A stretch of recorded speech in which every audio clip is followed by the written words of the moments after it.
अस्सलाम वालेकुम and welcome back to another video. आज मलक साहब जो है वो दुबई के हवाले से कुछ खबर लेना चाह रहे हैं।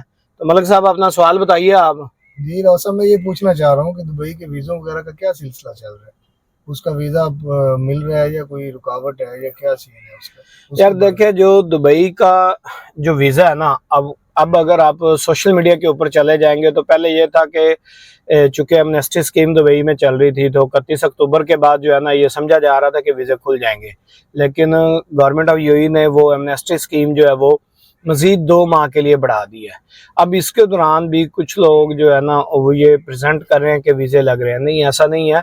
एक्चुअली जो दुबई के अंदर मौजूद हैं वो अगर विजिट वीज़ा के ऊपर वहाँ पे पहले से गए हुए हैं, अगर वो अब जॉब अप्लाई करते हैं, कहीं पे उनको जॉब मिलती है तो उनका वीज़ा कन्वर्ट हो रहा है। और दूसरा, जो पाकिस्तान के अंदर अगर आप कहें कि आपको वीज़े आ रहे हैं कि नहीं, एम्प्लॉयमेंट वीज़ा की पहले बात करते हैं फिर हम विजिट वीज़ा की करते हैं।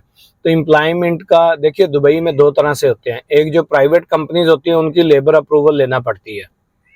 दूसरा होती है जिनके इमिग्रेशन के होते हैं, वो उनको लेबर अप्रूवल की ज़रूरत नहीं होती, डायरेक्टली इमिग्रेशन से उसका वीज़ा निकलता है। जैसे ट्रांस गार्ड है, ठीक है, ये एक ऐसी कंपनी है जिसका जो है ना इमिग्रेशन का वीज़ा निकलता है। तो इसलिए इनको जो है ना, इनकी इवन कंपनीज के कुछ लोग जो है ना वो पाकिस्तान में हायरिंग करके आ रहे हैं। इनका डायरेक्टली जो है इमिग्रेशन से वीज़ा निकल रहा है, जिनके इमिग्रेशन के वीज़े हैं। और जिनका लेबर अप्रूवल चाहिए होती है उनका अभी तक वीज़ा जो है वो नहीं निकल रहा। इसके साथ जो विजिट वीज़ा के लिए अभी कुछ लोग कहते हैं जी आप 40+ हो तो तब निकल आएगा, फिर कहते हैं कि आप फैमिली के साथ अप्लाई करें तब निकल आएगा। देखिए, ये आपके चांसेस हैं। अभी कोई भी आपको ये श्योरिटी नहीं दे सकता कि आपका वीज़ा लाजमी जो है वो निकल आएगा। आपको बहुत ज़्यादा लोग जो है वो पब्लिसिटी करते नज़र आएंगे। इनका मेन पर्पस भी क्या होता है, ये जंतरबाज मोस्टली जो है ना ये करते हैं कि वो आपको जो है वो दें फीस, आप उनका वीज़ा अप्लाई करें, उनका वीज़ा आता है नहीं आता, ये अपने जो चार्जेस है वो ले लेंगे और बाद में आपको सॉरी कह देंगे, यार हमने बड़ी कोशिश की, आपका वीज़ा नहीं निकला। मेरा एक जानने वाला है, वो पाकिस्तान में है, उसको जो है डन बेस के ऊपर वीज़ा जो है डिसाइड हुआ कि आप हमें डन बेस पे वीज़ा निकाल दें। उसका जो है वो आगे जब उनसे राब्ता मतलब जिससे उसने राब्ता किया और उसने आगे फिर डन बेस से जो है वीज़ा निकलवाने की कोशिश की, तो वो कहता है जी मैंने आपकी 2 दफ़ा अटेम्प्ट किया, आपका वीज़ा नहीं निकला, क्योंकि उसको पेमेंट हमने बाद में देनी थी। दरमियान में एक आदमी था, वो कैश हो गया वहां पे होल्ड। तो उसने दूसरे बंदे को कहा कि ठीक है, आज जिस दिन आप वीज़ा दे देंगे मैं आपको कैश दे दूंगा, और अगर आपका वीज़ा नहीं आया तो ठीक है भाई, डन बेस पे आपको, चूंकि हम थोड़ी सी पेमेंट ज्यादा कर रहे हैं तो आपका प्रॉफिट एंड लॉस वो आपका ही है।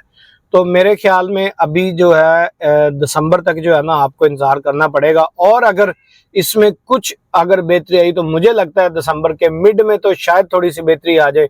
उससे पहले थोड़ी सी हवाई चल रही है। मुझे नहीं लगता, कोई भी आपको ये श्योरिटी नहीं दे सकता कि आपके वीज़े लग जाएंगे।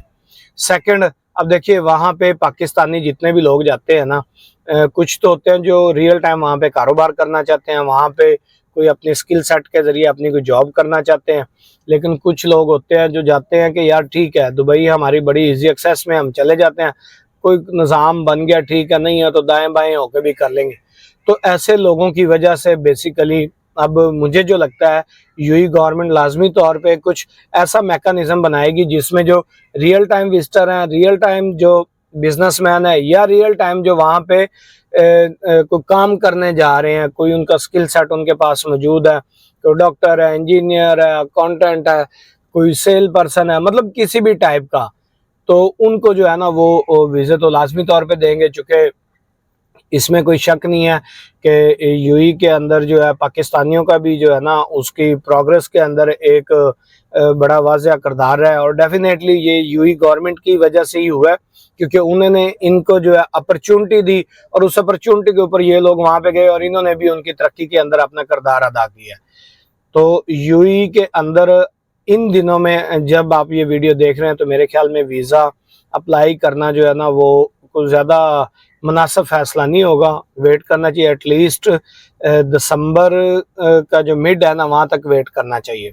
उसके बाद जो है ना फिर आप अगर ट्राई करते हैं, और टिल दैट टाइम हमें थोड़ा सा कुछ स्टैट्स ऐसे आ जाएंगे कि कितने लोगों का हमने अप्लाई किया और कितने लोगों का हमारा वीज़ा लग चुका है।